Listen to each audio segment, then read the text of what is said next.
Hi guys, RENAMALIK, urologist and pelvic surgeon. Today I'm going to go over 5 ways to increase your testosterone or boost your testosterone naturally. So make sure you stick around to get each and every one of those tips.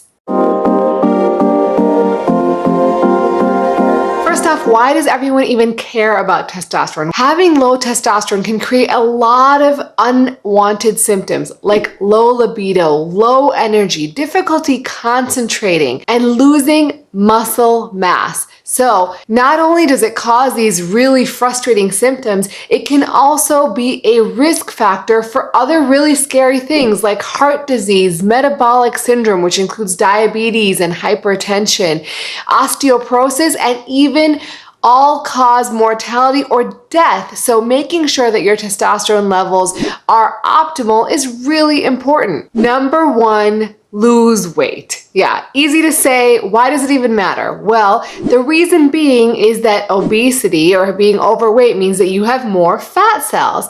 And fat cells actually have a specific enzyme in them which takes all that good healthy testosterone and converts it into estradiol. So it is well understood in the scientific literature that weight loss in overweight and obese men can help boost testosterone levels significantly. And how much weight do you really need to lose?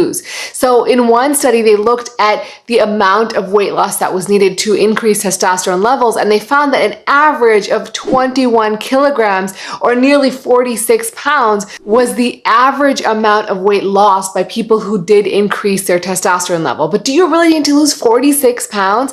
Well, sure, that would be great. But another study looked at specifically physical activity and diet, and how did those contribute to increasing testosterone. So what that study concluded was that increasing your activity level could actually reduce the amount of weight loss that you need. If you increase your physical activity, you might actually need to lose even less weight, something like 12 kilograms or 26 pounds. And that brings us to our number 2 suggestion, which is exercise. Great, so exercise is important for testosterone, but what kind of exercise? Should I just go for a walk?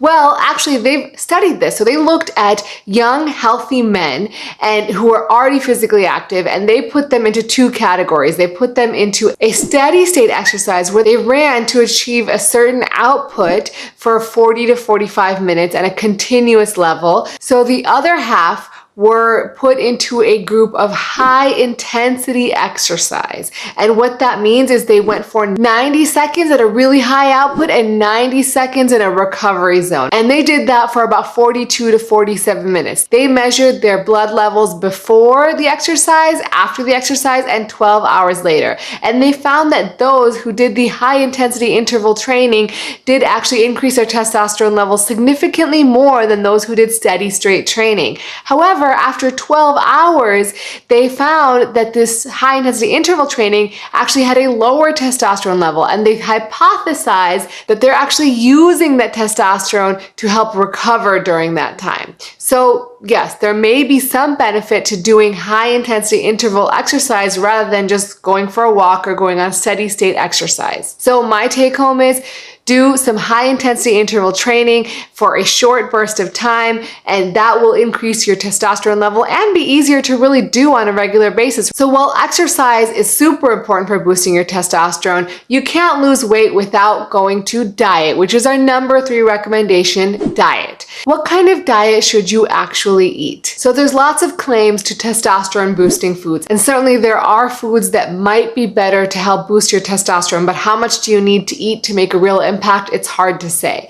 So what I tell all my patients is avoid processed foods. Eat natural foods and fruits and vegetables that you find at the supermarket in the produce aisle. While I was researching testosterone for this video, I actually found an interesting study on the keto diet and testosterone. So if you're interested in learning more about that, please comment below. Or if you've heard of a certain testosterone booster in your diet, let me know so I can comment on the data behind it. But I want to tell you this very recent study that just came out in 2020. They looked at the National Health and Examination Survey, or NHANES study, which is a nationally done study looking at people all over the country in the United States and getting a lot of information about their diet, their activity level, and blood and urine samples to obtain data that can be used to find correlations between certain things. And so what this group did was they looked at the dietary type of men and their testosterone levels. What they found was that men who restricted fat in their diet were likely to have a lower testosterone level than those who didn't restrict fat in their diet.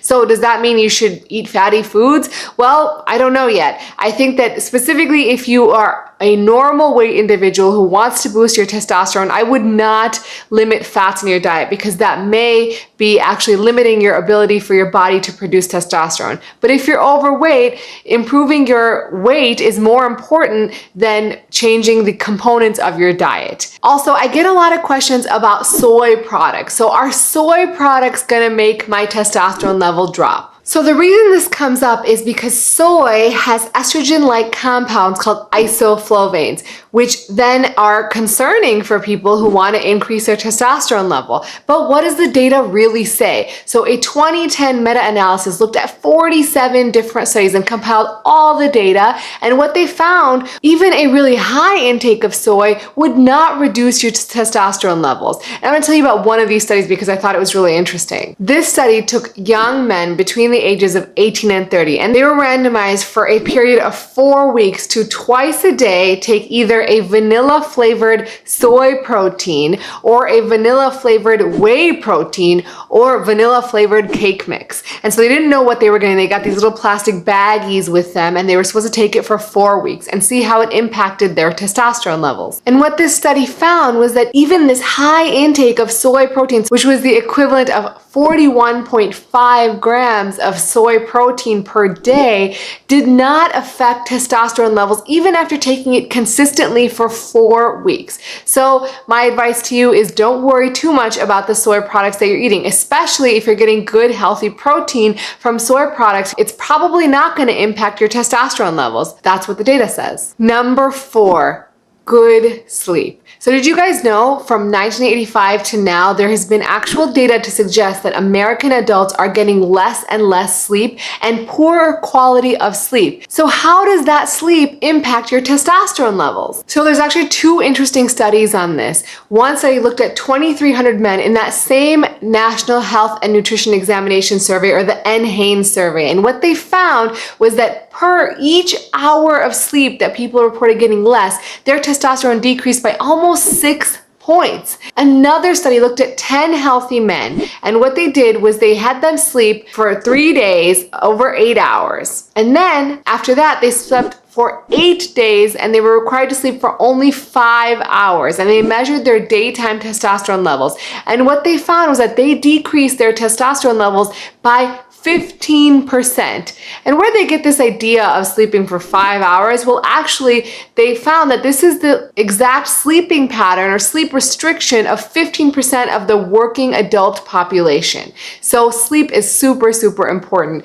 More recent data has suggested that it might be related to the time when you wake up. So there may be some circadian rhythm association. So if you're waking up really, really early, that may be more detrimental to your testosterone level than going to sleep a little bit later. So bottom line is get better sleep and sleep for longer periods of time. So try to reduce sleep interruptions, avoid looking at your phone before bedtime, and try to really get into a bedtime routine and go to sleep around the same time and wake up around the same time each and every day. And number 5, avoid endocrine disrupting chemicals. So endocrine disrupting chemicals are found throughout our environment due to pollution in certain cosmetics or consumable items, as well as plastics. The most popular of these are called BPAs, or bisphenol A. And how do these actually work to impact your testosterone levels? So they actually disrupt endocrine action, and testosterone is created through an endocrine process.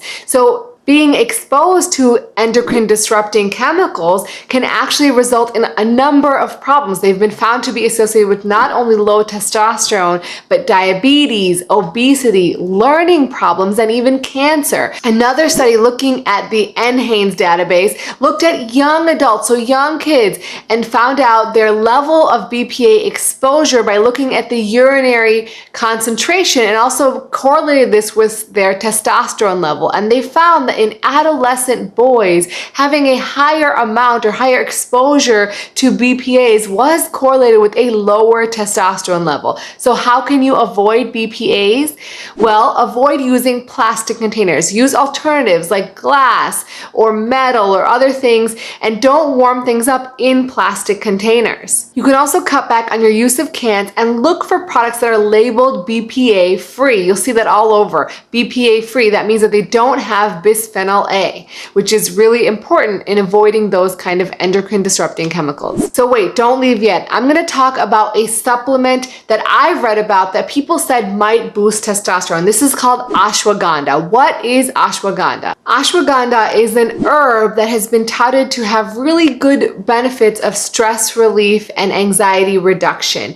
And so this has actually been studied in a randomized trial, meaning that they took 60 adults and they randomized them to receive either ashwagandha or a placebo medication. And what they found was that they did actually increase their testosterone levels, but this was not statistically significant. So what does that mean? It basically means that it's likely due to chance that that increase happened. They did find, however, that there was a reduction in anxiety and depression in people who were taking the supplement. So certainly that can reduce your stress levels, which can be important for improving testosterone levels overall. All right, thanks so much for watching. Hope you enjoyed it. If you like what you saw, make sure you subscribe and comment below on other things you want to learn about. And always remember to take care of yourself because you're worth it.